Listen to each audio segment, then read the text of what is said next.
sol, irmã lua, abra os meus olhos, quero ver a luz. Oh, irmão vento, irmã chuva, cantem pra mim canções que tragam paz. Eu amo o mundo, gosto de viver, vivo nos campos entre meus irmãos, sempre cantando com muita alegria. Passo os meus dias pregando o amor.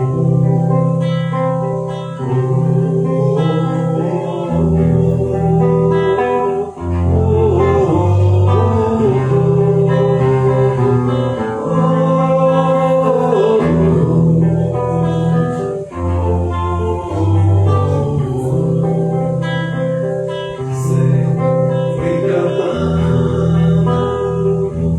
com muita alegria. Passo os meus dias pregando o amor.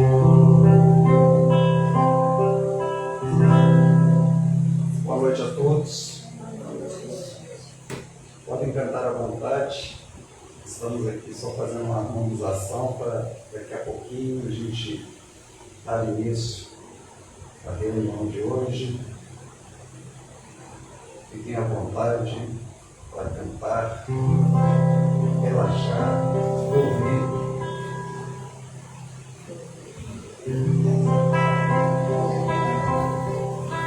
Jesus, no silêncio da prece, meus irmãos a ti pedem paz, para aliviar um pouco as aflições. Senhor, enxugai nosso pranto, precisamos do teu amor e sentir tua presença envolver nossos corações. Por isso, vem, Jesus.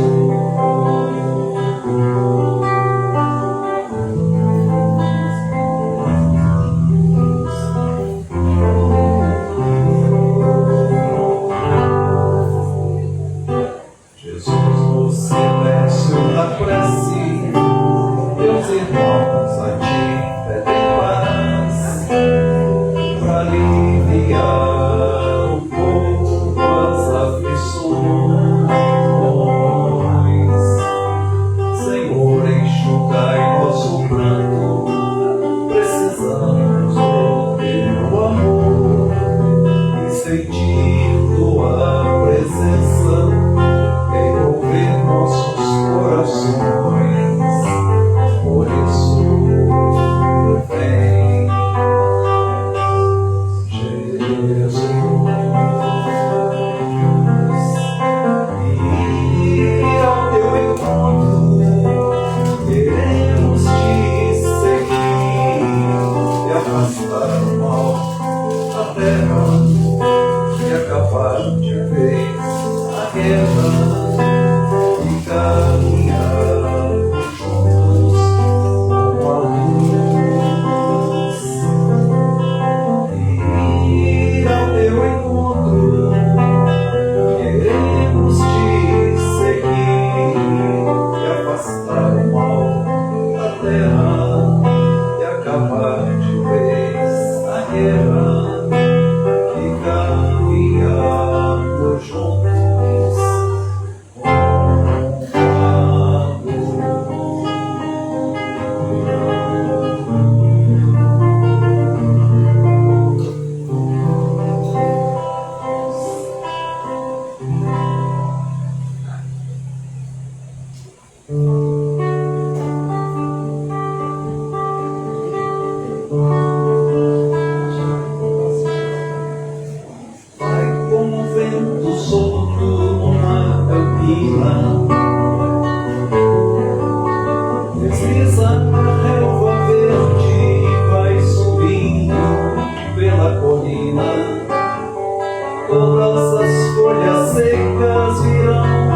noite aqui neste chão, os pés deste homem bom que só tem amor no seu coração.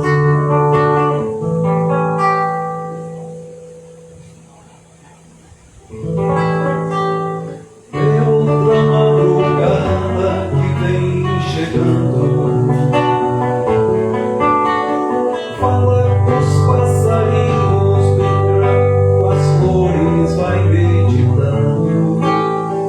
Ele é um mensageiro da alegria e jamais da dor. Quer a felicidade da humanidade, seja onde for. Ele é uma pessoa que ama e perdoa e não vê a quem. Anda pelos caminhos, levando a paz, ajudando alguém. Por todos os lugares, cruzando os mares, fazendo bem. Ele é um homem bom, distribui amor em tudo que tem. Cheio de amor e fé, ele é nosso irmão. Aquele grande amigo que no perigo estende a mão. Tem o olhar, a calma, tem luz na alma e na sua voz. Tem sempre uma palavra de amor e paz pra dizer pra nós. Sabe tudo que diz o livro sagrado, e tudo que ele ensina em seu coração ele tem guardado. Quem sabe o nome dele, se é Pedro ou Paulo ou se é João. Só sei que é um homem bom porque tem Jesus no seu coração. Ele é uma pessoa que ama e perdoa e não vê a quem. Anda pelos caminhos, levando a paz, ajudando alguém. Por todos os lugares, cruzando os mares, fazendo bem. Ele é um homem bom, distribui amor em tudo que tem.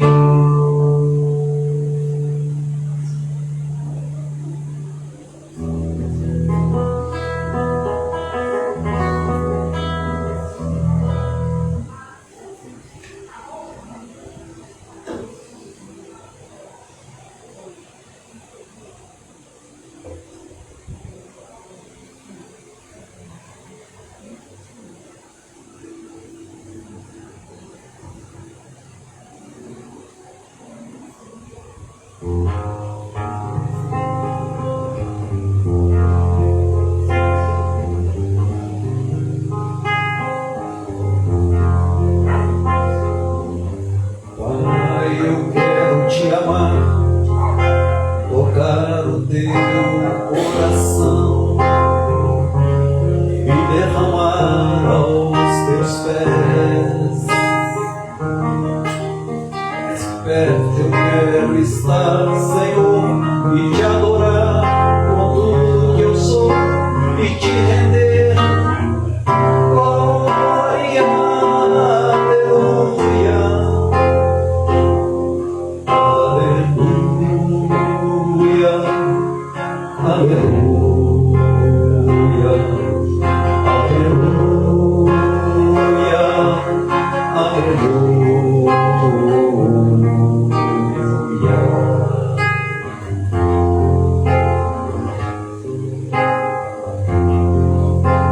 Quando lutas vierem me derrubar, firmado em ti eu estarei, pois tu és meu refúgio, ó Deus. Não importa onde estiver, no vale ou no monte adorarei, a ti eu canto glória, aleluia.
Vinha de luz, nasce o amor e nos conduz a paz do Senhor.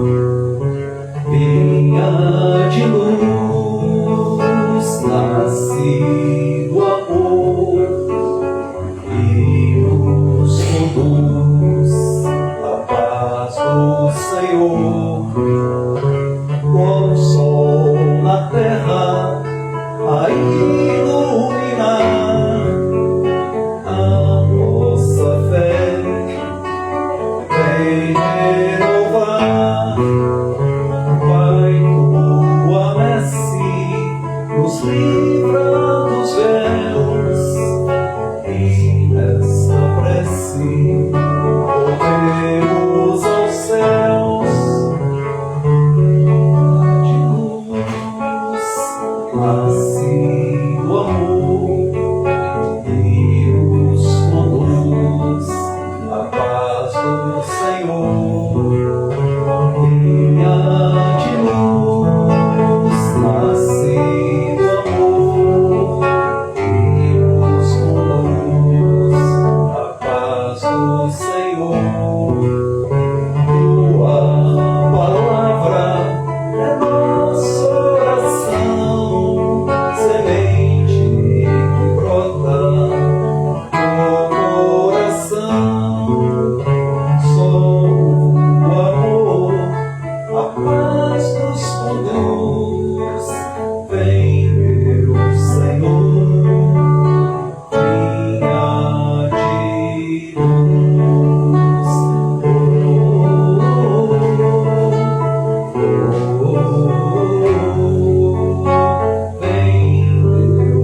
Meu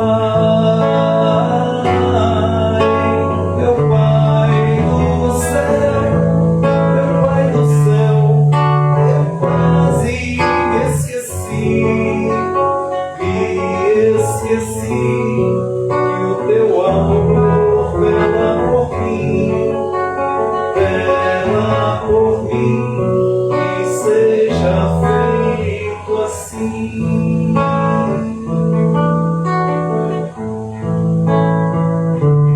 Não nos deixeis cair em tentação, mas livrai-nos de todo mal.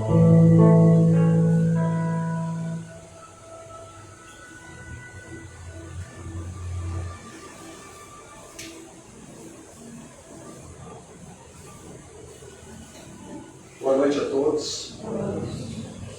Com muita alegria que estamos aqui hoje, mais uma vez, segunda vez. Espero que a gente possa cada dia estreitar mais esses laços de afinidade e um dia eu possa dizer, aqui também é minha casa. É sempre com muita alegria que a gente faz, né? A gente comenta sobre o Evangelho. Meu nome, para quem não me conhece, Eduardo Quirino. Hoje o tema nosso é que a vossa mão esquerda não saiba o que faz a direita. Esse é um tema bastante conhecido. Nós vamos pegar alguns aspectos sobre esse tema, que essa passagem evangélica está em Mateus, no capítulo 6, versículos 1 a 4. E diz lá: guardai-vos, não façais as vossas boas obras diante dos homens, com o fim de serdes visto por eles. De outra sorte, não tereis a recompensa da mão de vosso Pai que está nos céus. Quando, pois, dás a esmola, não faças tocar a trombeta diante de ti, como praticam os hipócritas nas sinagogas e nas ruas, para serem honrados dos homens. Porque, em verdade, vos digo que eles já receberam a sua recompensa. Mas, quando dás a esmola, não saiba a tua mão esquerda que faz a tua direita, para que a tua esmola fique escondida e teu Pai, que vê que fazes em segredo, te pagará. Kardec, ele nos traz uma frase que praticamente virou um lema da doutrina espírita. Está lá no Evangelho segundo o Espiritismo, no capítulo 15, no item 8, que é: fora da caridade não há salvação. Acredito que todos nós aqui já ouvimos essa frase. É uma frase assim, bem difundida, e todo instante que a gente fala em caridade, a gente logo lembra dessa frase: fora da caridade não há salvação. E Emmanuel, no livro Consolador, na questão 225, ele diz que dentro das claridades espirituais que o Consolador vem espalhando nos bastidores religiosos e filosóficos, temos de traduzir esse conceito de salvação por iluminação de si mesmo. Então, o conceito de salvação, fora da caridade não há salvação. Então, qual o conceito que Emmanuel nos diz? É a iluminação de si mesmo. E ele nos diz que essa iluminação nos leva ao caminho das mais elevadas aquisições e realizações no infinito. Ele diz ainda que, considerando esse aspecto real do problema de salvação da alma, somos compelidos a reconhecer que, se a providência divina movimentou todos os recursos indispensáveis ao progresso material, aqui para que a gente estivesse reencarnado aqui na Terra, então a gente sabe dos talentos que nós recebemos, né? lembrando aqui da parábola dos talentos, que um recebe 5, outro 2 e outro 1. Quem que recebe 5 multiplica por 2 e devolve 10, o outro recebeu 3, devolve 6, e o que recebeu apenas 1, o que ele faz? Ele esconde, com medo, é inércia. E muitos de nós, às vezes, estão guardando talentos, dons divinos que Deus nos dá para que a gente possa evoluir aqui nesse plano físico. E o próprio corpo nos é dado exatamente para que a gente tenha essa experiência aqui na carne, para que possamos evoluir. Então, Emmanuel, ele diz que o Evangelho de Jesus é a dádiva suprema do céu para a redenção do homem espiritual em marcha para o amor e sabedoria universais. Nós sabemos, conforme nos traz a questão 625 do Livro dos Espíritos, que o modelo mais perfeito que Deus nos deu, como guia e modelo, é Jesus. Então, se a gente quiser ter esse modelo para seguir, a gente tem que vivenciar o seu Evangelho. Essa é a forma da gente ter Cristo como modelo, exatamente através dos seus ensinamentos. E Jesus, ele conclama a todos nós, quando ele diz: conhecereis a verdade vos libertará. A gente fica pensando, liberdade de quê? Que verdade é essa? Em outra oportunidade ele diz: eu sou o caminho, a verdade e a vida, ninguém vai ao Pai senão por mim. Então Cristo, e ele, no Evangelho segundo o Espiritismo, tem algumas passagens que está escrito, assinado lá, o Espírito da verdade. Então Cristo diz: aquele que conhecer e não conhecer a verdade, só através dela é que se libertará. E aí a gente fica pensando: o que é isso, né? Conhecer a verdade para se libertar. Emmanuel, ele afirma que só existe verdadeira liberdade na submissão ao dever fielmente cumprido. Vejam bem, só existe verdadeira liberdade na submissão ao dever fielmente cumprido. Eu fico pensando, porque quando a gente está jovem, a gente às vezes não pensa na aposentadoria, mas vai chegar a uma certa idade, a gente começa a pensar na aposentadoria. E acha assim: eu quero aposentar para ser livre. Aí que vem a questão. Emmanuel diz: submissão ao dever fielmente cumprido. Quer dizer, sem isso, a gente não terá liberdade. E quando a gente faz um exame de consciência, eu cumpri o meu dever fielmente. Fielmente, quando ele diz fielmente, não existe meio termo, não existe mais ou menos. Não, mas isso aqui eu não fiz direito, então eu vou ter que voltar para corrigir. O que eu deixei para trás, que eu não cumpri fielmente como pai, isso aí que eu estou falando de um trabalho, né, de aposentadoria, mas como pai, como filhos, né, como marido, mulher, como companheiro de trabalho, como aqui na própria doutrina espírita, eu tenho cumprido fielmente esse dever, porque eu só serei livre se eu cumprir fielmente o meu dever. E Emmanuel diz o seguinte, que o dever é ter coragem de enfrentar com fé e resignação as dificuldades deste mundo de provas e expiações e fazer o bem. Para ter fé para enfrentar com coragem as vicissitudes do mundo físico. Porque a gente, ao reencarnar, o maior desafio nosso qual seria? Alguém quer falar qual seria o maior desafio, a maior dificuldade ao reencarnar? Porque quando a gente está no plano espiritual, a gente faz um planejamento reencarnatório bonito. A maioria, né? Nem todos, mas a maioria tem um planejamento reencarnatório. Quando chega aqui, não cumpre. Por que não é tão fácil a gente colocar ali um planejamento. E por que a gente não cumpre? Qual seria o maior desafio? Encarnados. Ilusão. A gente se ilude com o corpo, se ilude com o poder, com a riqueza, se ilude com achando que a gente é melhor, que a gente sabe tudo, a gente se ilude com um monte de coisas, uns prazeres terrenos. E não é que a gente não possa usufruir dos prazeres, mas o problema é quando a gente cria uma ilusão de nós mesmos e da vida.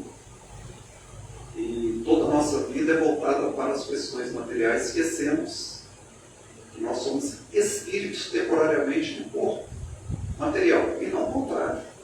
Muitas vezes, ou na maioria das vezes, a gente está agindo como um corpo que está com o espírito temporariamente. Então o corpo é mais importante que o espírito. Por isso que a maioria das nossas preocupações, elas são com relação às coisas materiais.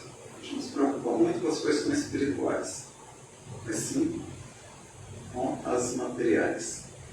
E com isso, Emmanuel nos diz que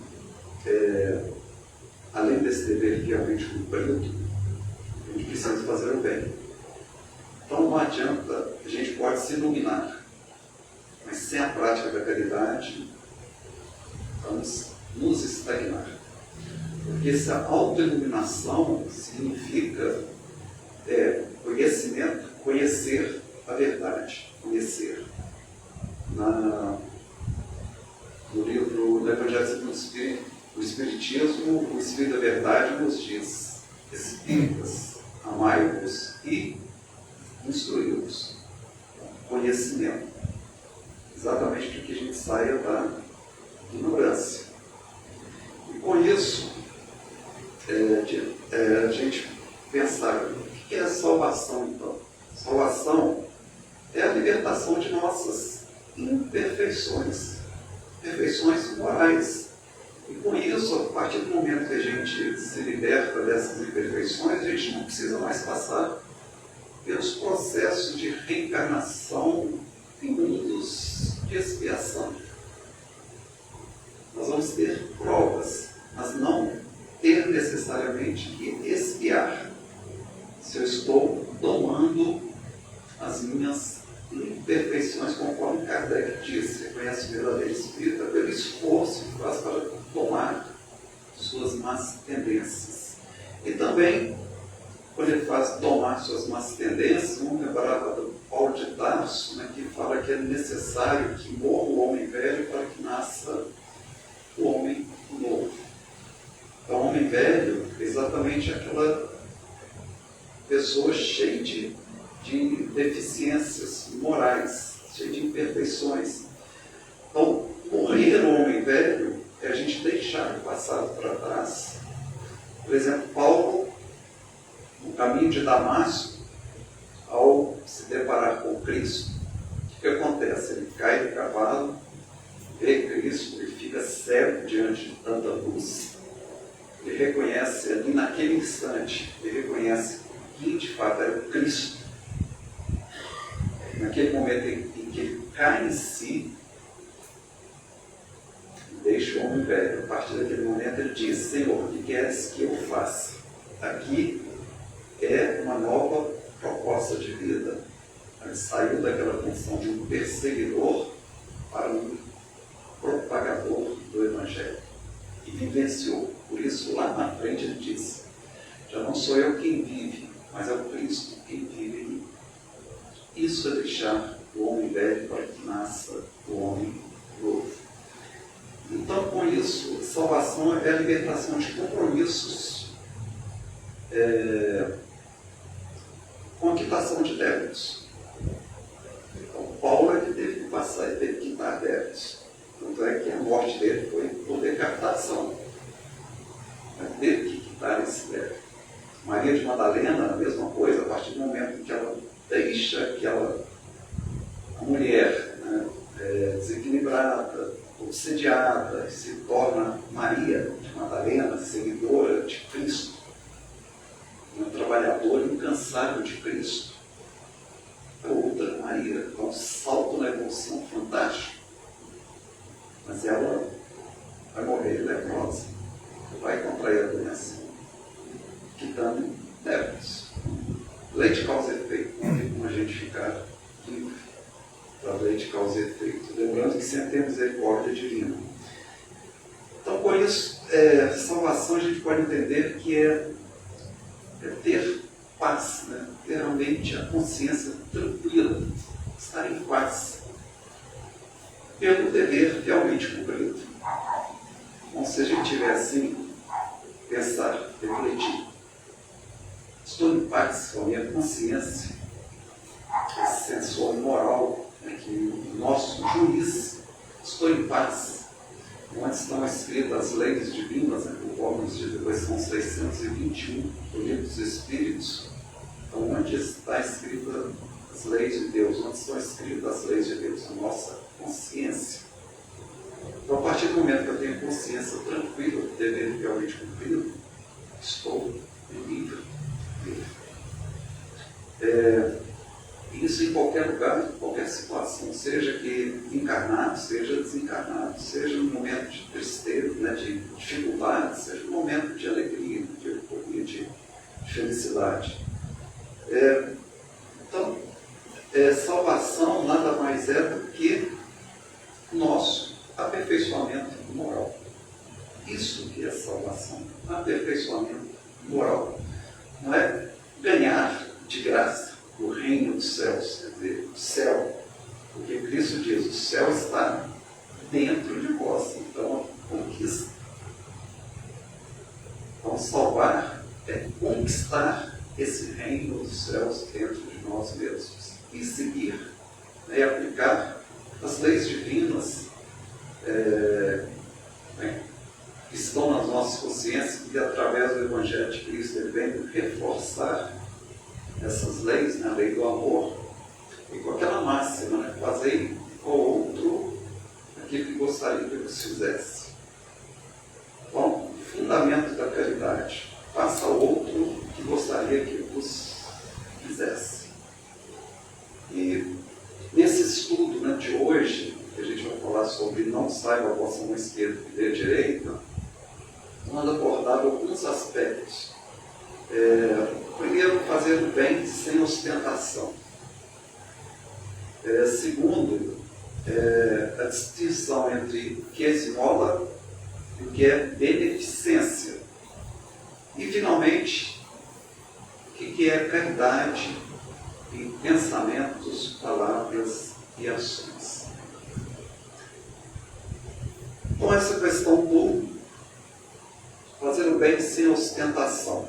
Lembrar que esse termo ostentação é o ato, né, de se vangloriar, que a pessoa achar que sabe mais, a pessoa que tem poder, tem riqueza, então ela ostenta aquilo. Então exatamente esse ato, o efeito, né, de exibir com vaidade, pompa, né, seja bens materiais, seja própria beleza física, né, a gente pode colocar nessa condição, achar que espelho meu, existe alguém mais belo do que eu,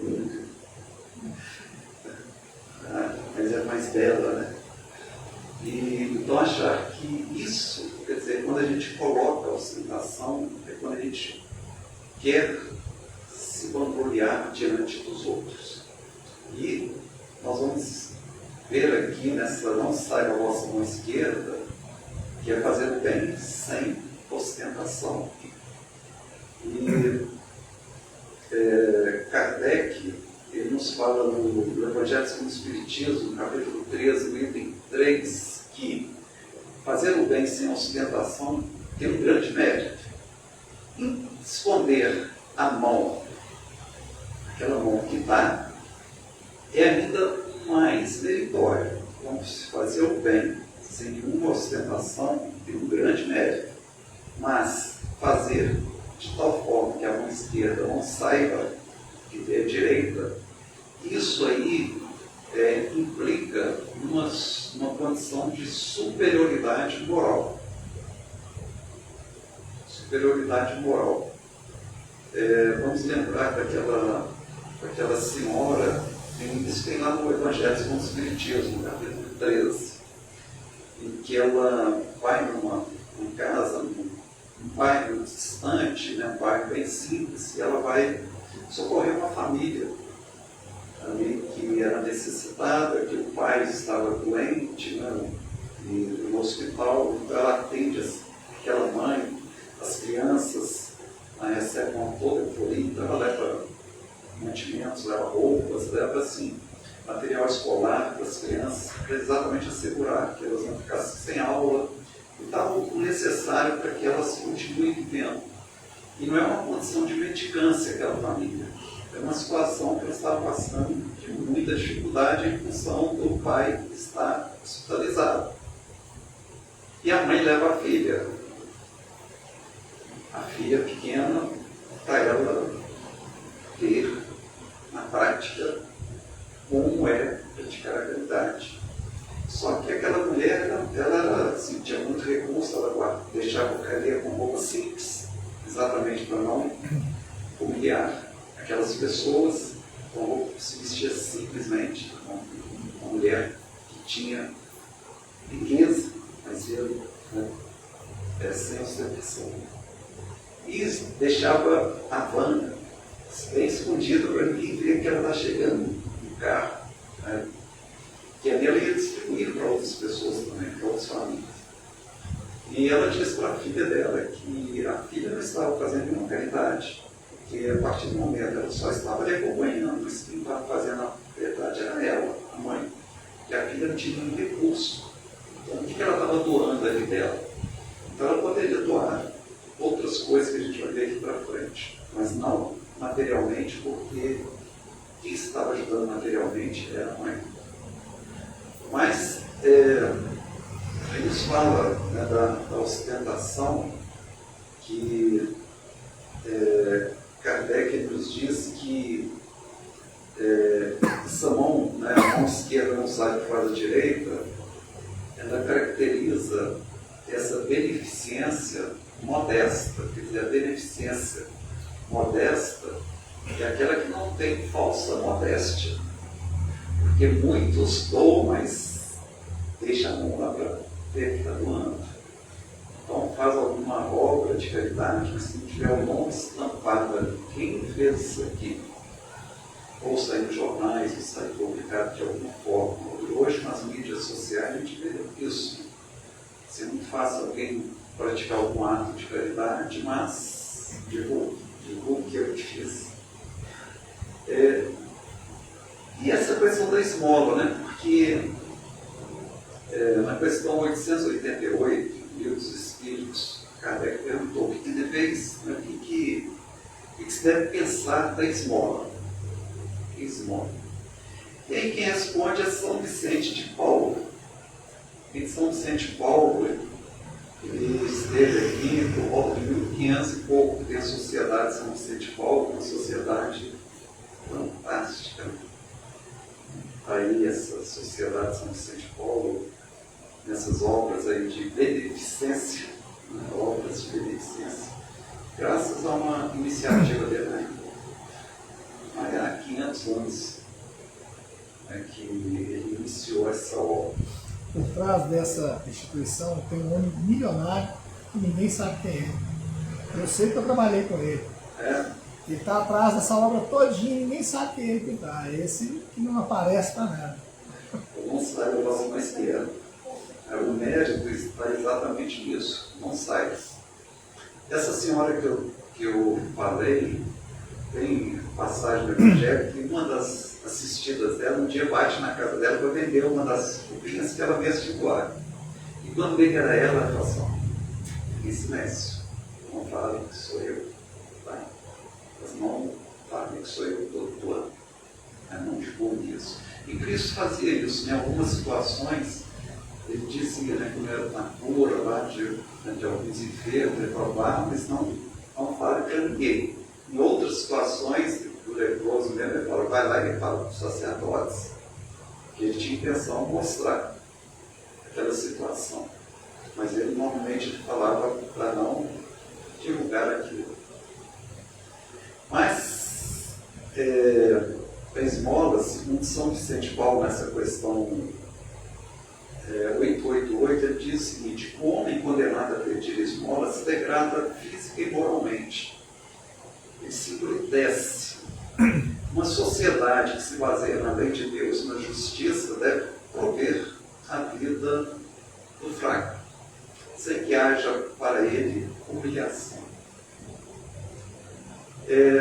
Deve-se assegurar a existência dos que não podem trabalhar sem lhes deixar a vida a mercê do acaso e da boa vontade de alguns. Então a gente sabe que esse próprio Evangelho, no próprio Evangelho, no capítulo 13, da irmã Rosália, que ela nos fala, a irmã Rosália também tem uma vida fantástica. Vou falar aqui para o nosso tempo. Mas ela nos fala da caridade material e da caridade moral. Então ela diz que a caridade material é necessária. E a pessoa chega com fome. Não, cara, chegou aqui com fome, você tem um alimento aqui para dar. Estou morrendo de fome, estou caindo, estou quase desmaiando. Espera aí, tem uma palestra ali, que isso vai tomar um passo. Palestra de 1h30, depois nós vamos prestar isso, vamos explicar o que você vai.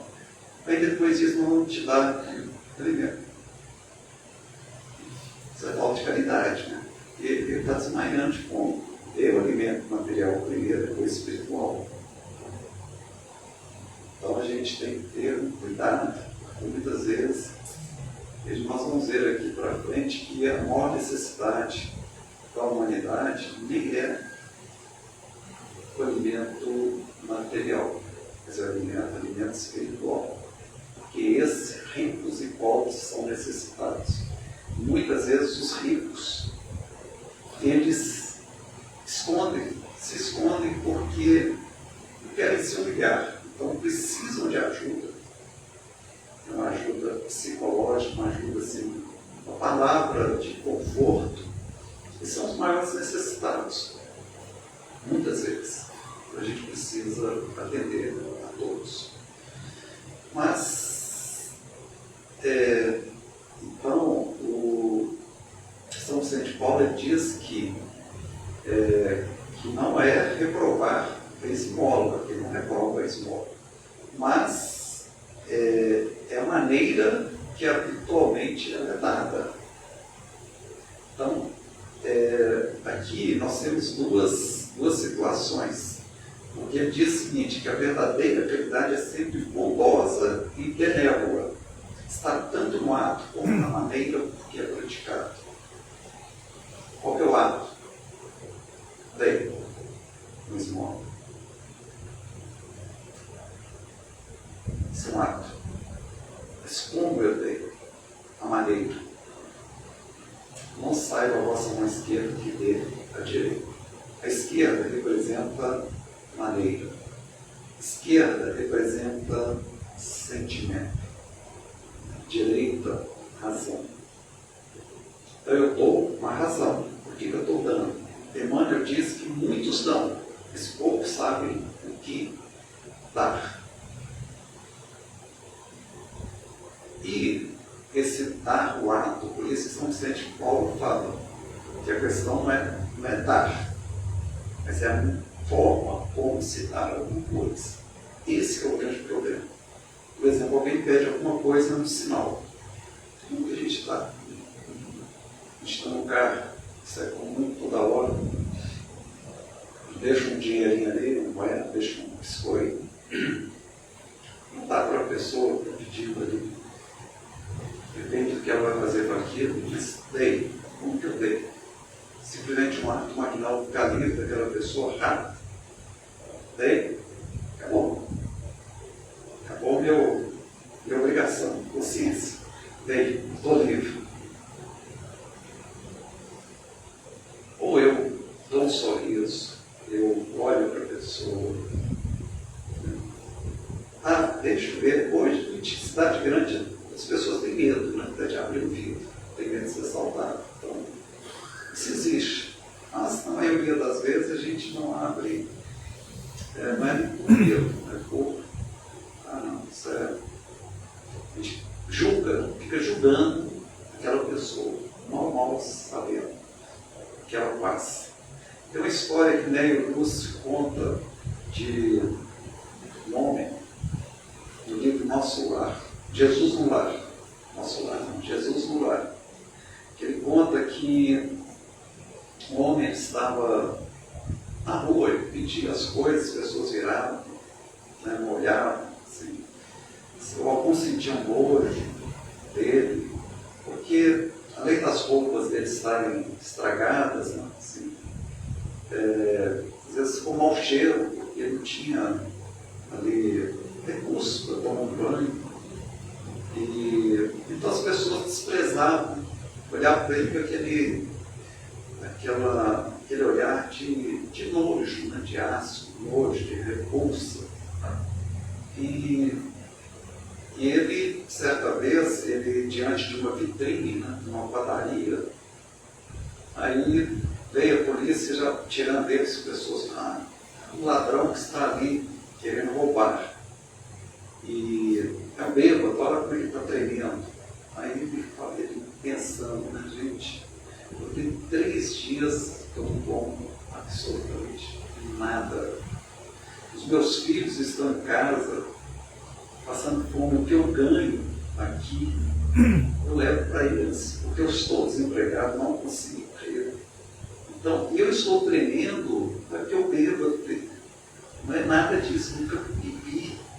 A questão é que eu estou tremendo de fome, por isso que eu tremo.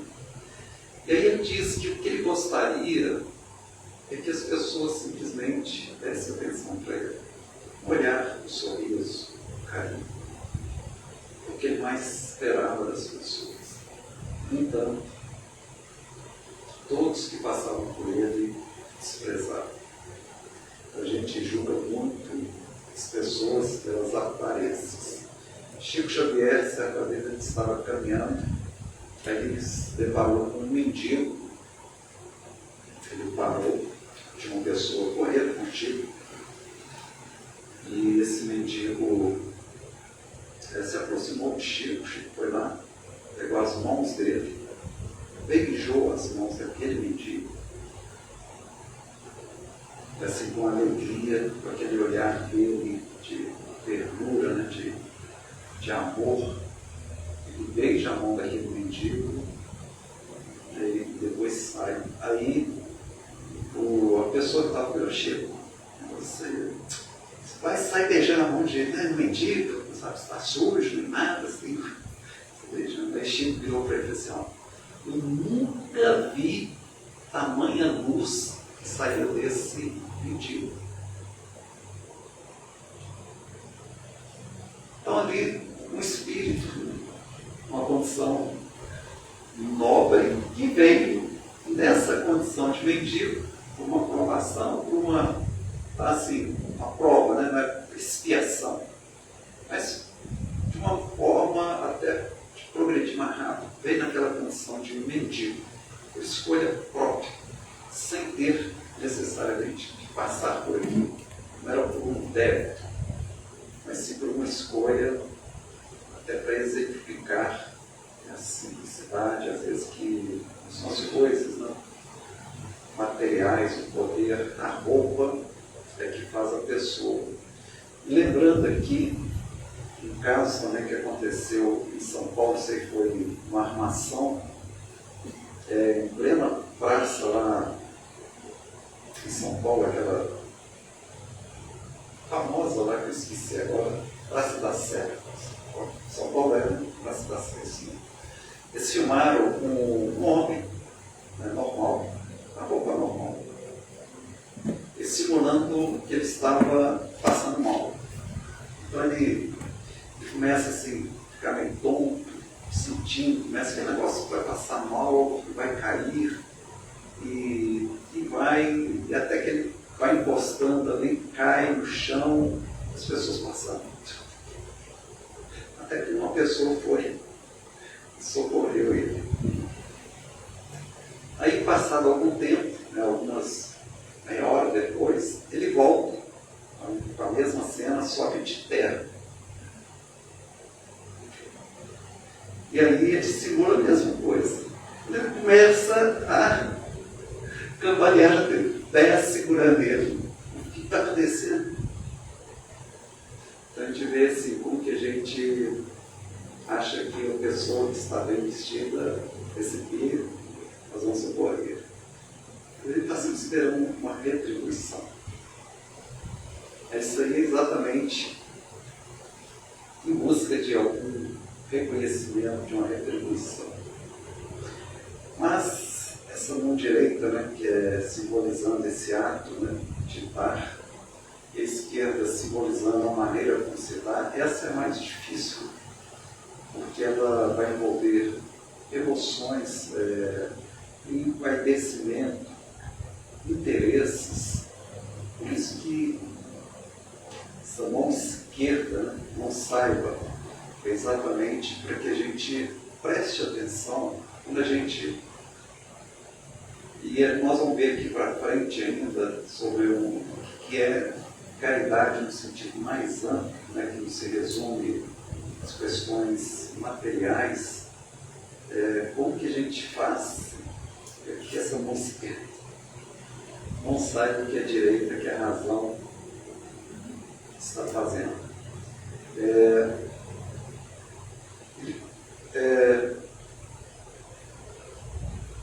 Será que...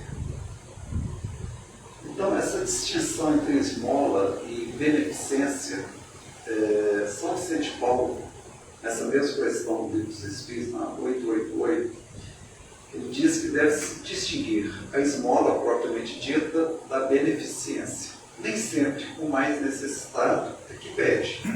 Isso aqui, inclusive, eu falei anteriormente. Ou nem sempre o mais necessitado é o que pede. O temor de uma humilhação detém o verdadeiro pobre. Quer dizer, pobre nesse sentido daquilo que é carente de alguma coisa, não pobre de recursos financeiros. E que muitas vezes sofre sem se queixar. A pessoa pensa que eu tenho tudo, como é que eu vou recorrer a alguém, como é que eu vou no centro espírita, lá tomar passe, conversar com as pessoas sobre tudo. Então, muitas vezes, essa questão, as pessoas ficam enclausuradas, sofrendo, porque às vezes não têm coragem de sair, pedir. Então, esses são os mais necessitados. E ele nos diz que é a esse que verdadeiramente o homem deve procurar sem ostentação. E esse o mérito, né, quando a gente pratica a caridade sem ostentação, ela tem duplo mérito, que é o mérito material. Mérito material, aquela senhora que vai atender com a filha, aquela família. Ela doou ali coisas materiais para a família. Então, doação, caridade material. Só que, dali, ela sai e vai no hospital visitar o marido para falar com ele que ele podia ficar tranquilo que a família estava bem assistida. E não precisava se preocupar, fazer um tratamento de caridade moral. Semana passada, semana atrasada, estava fazendo a campanha do quilo, que na redondeza, Lagoinha não, Cachoeirinha, Concórdia, Cachoeirinha. Aí, uma senhora que eu sempre passo lá, muito simples, casas simples, pessoas muito simples.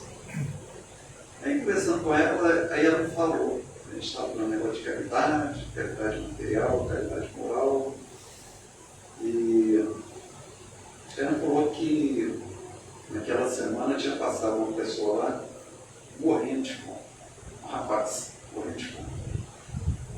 Falando, pedindo se ela tinha alguma coisa, morrendo, não vou entrar, estou sujo, não vou entrar. Eu estou fazendo almoço, senta aí na mesa. Não é sentar na mesa, não, sentar na cadeira. Ali, senta aí. Não, de jeito nenhum, não posso fazer isso, estou sujo. Senta, fica aí, não importa que é tudo simples. Fez o almoço, terminou, pôs o prato para ele, pôs com ele, porque comeu. Estava esfomeado. E ainda sai, né, agradece, lógico, e aí ela fala para ele, a hora que você estiver aqui, então pode passar aqui, o que eu tiver, eu te dou. Eu vou levar duas, quero dar de material. Você deu almoço, material. A forma, a maneira como você fez são poucos. Pouquíssimos. Aí eu lembrei logo do Jesus quando ele disse, a festa, né, aquela bodas, né, a palavra do festim, ele diz que ao convidar, diz, né, as festas, né, a bodas, as festim, não convidei os amigos, convidei os pobres, os estropiados, os esfomeados, os cegos, os coxos, convidai esses aí, presidente. Lógico que isso aí tem, não é que a gente vai pegar um mendigo, vai levar para dentro da sua casa, pegar, não é isso. A gente tem que saber servir as coisas, saber separar. Mas a gente está muito longe dessa convidar, como essa senhora fez, me deu assim, coloquei a carapuça e falei assim, gente, você vai ler, prática do amor. E aí, Chico Xavier, ele também contou um caso dele aqui, que certa vez ele estava indo ajudar uma família, claro, como ele sempre fazia, levava as pessoas iam com ele, ajudando ele a carregar alimentos, né? Às vezes roupas, o que fosse. E aí, quando chega na casa, tipo assim, vamos dar a volta, vamos entrar por trás. A pessoa estava com ele, a pessoa chega. Você quer então mais fácil, a gente já está aqui, ó. Muito mais fácil a gente entrar aqui. Não, vamos por trás, mas por quê? Por quê? Para que a gente não humilhe, não coloque essa pessoa em uma situação difícil, porque os vizinhos vão ver que a gente está chegando aqui, que a gente está trazendo doações. Então, você vai colocar aquela pessoa numa situação, né, assim, de humilhação.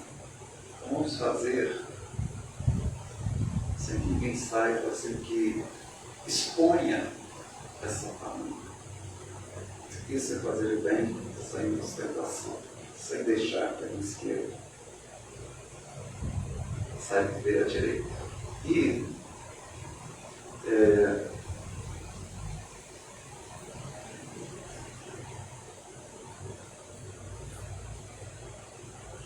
lembrar que sempre, né, a verdadeira recompensa de tudo que a gente faz, ela reside na satisfação íntima de saber que fez a diferença.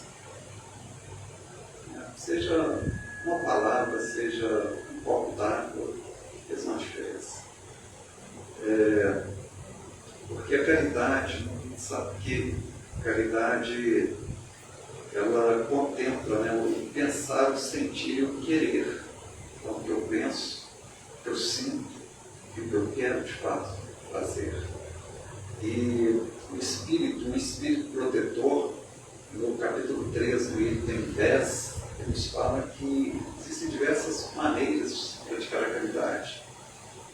E a gente pode praticar em pensamentos, em palavras e em ações. Então, em pensamentos através da oração que a gente faz, né, pelos necessitados,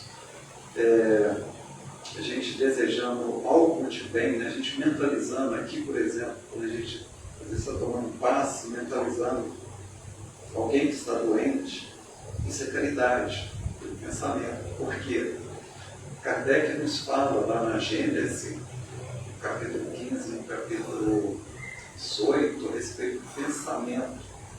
Se a gente soubesse o poder do pensamento, porque o pensamento, ele se propaga, vamos chamar assim, no meio, né, no universo, um meio de transporte de pensamentos é o fluido cósmico, é o fluido. destaque, assim como as ondas de rádio se propagam nesse fluido, o pensamento também se propaga no fluido. Esse fluido cósmico, pensamento é energia, pensamento é matéria. Então, ao pensarmos positivamente, a gente está emitindo essas vibrações, essas energias para atingir um alvo, para ser uma pessoa, né, que esteja necessitando daquela energia. E se são pensamentos bons, vai trazer benefício. Agora, se são pensamentos ruins, ódio, né, desejo de vingança, de inveja, de ciúme, que a gente... Como Cristo diz, né, vigiar e orar para não cair em tentação. Quer dizer, vigiar o quê? Pensamento. Que ao vigiar o pensamento, nós estamos evitando de, primeiro, emitir coisas negativas. Segundo, a palavra, ela vem do pensamento. Então, primeiro a gente pensa, depois a gente fala, depois a gente age. Então, pensa, fala, age. Então, caridade, pensamento. Nutrir bons pensamentos. Orar. Buscar sempre esse equilíbrio, a harmonia íntima. Pelas palavras, falar coisas positivas, palavras edificantes, não parar de falar bobagens, palavrões, coisas assim, degradantes, falar sobre tragédias, ficar alimentando coisas negativas, a gente só vai contaminando a gente, a nossa mente. Por isso pode estar, se a gente fala, experimentar de tudo, mas só reter o que for bom. Reter onde? Nossa mente. E o que acontece? A gente está retendo tanta coisa ruim que a gente não conhece, nem sabe por quê. A gente fica ansioso, vive preocupado com tudo. Por quê? A gente está retendo muita informação negativa. E o pior, a gente passa isso para frente. Então é aquela palavra de consolo, de conforto, né, que a gente pode falar com uma pessoa que esteja doente, uma pessoa que esteja num estado, às vezes, de ansiedade, depressão, um idoso que, às vezes, perdeu a vontade de viver, acha que acabou a vida, que fica só lamentando o passado, que já não volta mais. Então, quantas oportunidades, crianças, às vezes, totalmente desvirtuadas do caminho. Então, a gente pode consolar, pode levar uma palavra amiga a todo canto. E Chico Xavier, lembrando de um caso dele, quando ele trabalhava ainda na fazenda modelo, né, jovem ainda, lá em Pedro Leopoldo, ele estava atrasado, no serviço atrasado, porque ele tinha ficado a noite inteira psicografando, não estava atrasado à toa, ele dormiu demais, não, porque ele tinha passado a noite trabalhando, atendendo, né, os espíritos sofredores, ele atrasado, andando lá. Aí uma senhora falou: Chico, eu preciso falar com você. Estou precisando. E Chico de longe assim: depois quando eu voltar do trabalho eu converso. Eu falo com você. Aí continua andando a demônio. Chico, o que ela tem para te falar é importante. Volta lá. Aí Chico voltou. Ela deu aquele sorriso para ele. Chico, é o seguinte, eu estou com esse remédio aqui, e eu não consigo ler, eu não sei como é que eu tomo. Eu vou precisar tomar esse remédio daqui a pouco. Eu não sei como é que toma isso aqui. E Chico, com a paciência dele, veio, explicou, entendeu? Aí falou, explicou de novo, está bem claro, tá? Aí Chico, depois de ter explicado 2 vezes para ela, a receita, ali, tudo certinho, como ela tomava aquele remédio. Aí ele continua andando. Aí, Emmanuel disse para ele: Chico, olhe para trás. Aí, quando ele olha, vê saindo da boca dela, aquela senhora, quer dizer, fluidos assim, de energia para ele, que envolvia ele, aquela coisa assim que envolvia tudo naquela energia de agradecimento, de gratidão. Aí ele manda um vídeo para o Chico. Pensou se você não tivesse parado. Eu podia alimentar raiva, ódio, Chico. E aí? Chico seguiu o caminho. Então a gente vê que as palavras elas são fantásticas. Né? A gente às vezes uma coisinha que a gente para tem um efeito maravilhoso. E caridade por ações, né? O ato. Vamos lembrar o ato, o óbolo da viúva, que também no capítulo 13 traz no Evangelho do Espiritismo o óbolo da viúva, que é exatamente aquela viúva que coloca um netinho pequenininho. Vamos considerar que hoje fosse R$1, ou menos de R$1, coloca ali. E os fariseus estão ajudando aquele monte no gasofilácio, que era tipo um baú, né, onde se guardavam ali as ofertas, né, donativos, né, para obras, né, de caridade. E ali os fariseus jogaram aquele monte de moeda, fazer barulho, ostentação. Né? Todo mundo vê que eles estavam doando, né, a quantidade daquele que não ia fazer falta nenhuma. Por hipocrisia, por isso fala hipócritas. Né? Eles já receberam a recompensa, exatamente o reconhecimento dos homens. A gente quer reconhecimento dos homens ou reconhecimento de Deus? Porque a viúva, ela deu aquilo que ia fazer falta para ela. Ela deu algo, um amor, um desprendimento, porque ela sabia o benefício que aquela mulher tinha, poderia fazer para ela.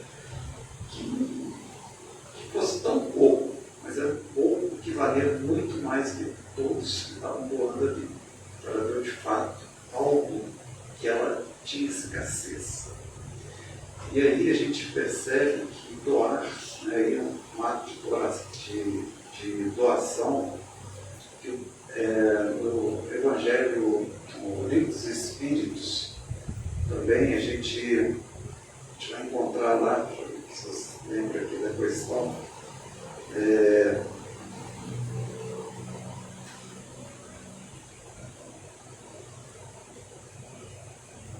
questão 646, que os espíritos eles falam o seguinte, que até o Miramês, né, o espírito Miramês, através da psicografia de João Nunes Maia, a respeito dessa questão, porque os espíritos eles nos falam o seguinte, que o mérito do bem está na dificuldade de praticá-lo. Nenhum merecimento há em fazer sem esforço, enquanto nada custe. Então, assim, não custou nada, não tem um esforço.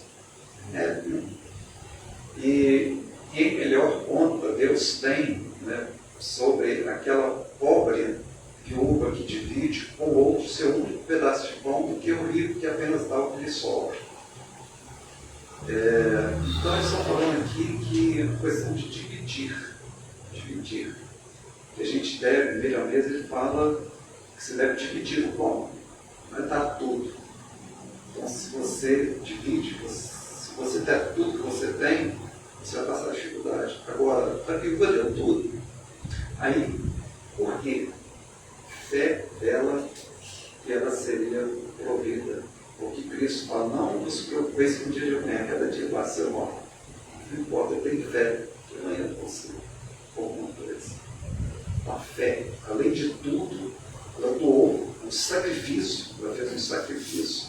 Quer dizer, é o sacro ofício, né? Um ofício sagrado. Ela fez aquilo, ela tinha fé. Fé que remove montanhas. Nós estamos chegando, nosso tempo se esgotou. Eu vou fechar aqui, primeiramente agradecendo a todos vocês pela paciência, pela recepção, né, por todas as vibrações aqui, que eu sei que todos estão emanando aqui, só vibrações positivas, né, para todos nós que estamos aqui, para as pessoas que estão distantes. Esse é um momento de muita energia, assim, de pensar que Cristo, quando ele diz, quando estiverem reunidos em meu nome, duas ou mais pessoas estarei entre elas. Porque nós temos muito mais que duas. Então, E com esse propósito, né, de fazer o bem, de vibrar positivamente para as pessoas que necessitam do mundo, né, guerras, então, tanta gente necessitada aí de paz, de compreensão. Então, agradecemos por essa oportunidade de estarmos aqui e fechamos com essa mensagem do Emmanuel, que nos recomenda, está no livro Vinha de Luz, no capítulo 110, quando ele diz: antes, porém, da caridade que se manifesta exteriormente nos variados setores da vida, pratiquemos a caridade essencial, sem o que não podemos efetuar a edificação e a redenção de nós mesmos.